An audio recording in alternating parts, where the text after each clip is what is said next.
Well, look, the government will obviously be pleased, confident with the Windsor framework overwhelmingly backed in Parliament. Some notable exceptions, of course. You did see DUP MPs and the likes of Boris Johnson, Liz Truss, Ian Duncan Smith vote against the Windsor framework.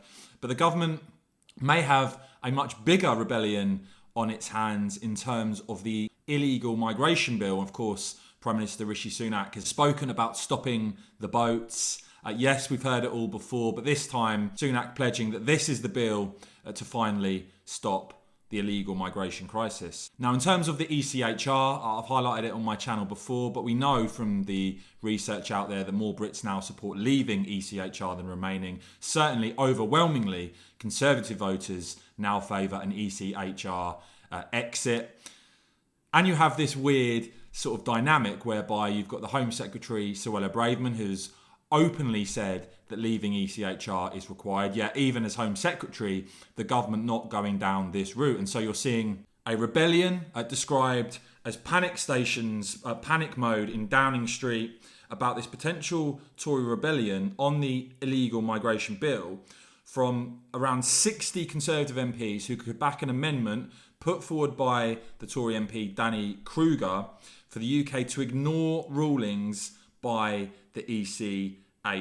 And you've got a former cabinet minister there quoted by the Times as saying, Danny is trying to carve out the ECHR. The government legal service might say we would be expelled from the Council of Europe, so be it. Now, Rishi Sunak, it seems, determined not to accept amendments that would ignore rulings by Strasbourg and actually opposing any amendment that would pull the UK out of ECHR. But it does seem perhaps that the government's position is having to harden given this potential big rebellion, because you've also got this story now with Suella Braverman said to be in talks to ban ECHR injunctions that ground deportation flights to try and stop this Tory rebellion. The Home Secretary apparently with those 60 Conservative MPs in talks about the government hardening their position and a potential ban on ECHR injunctions. So it seems that the government, Downing Street, very worried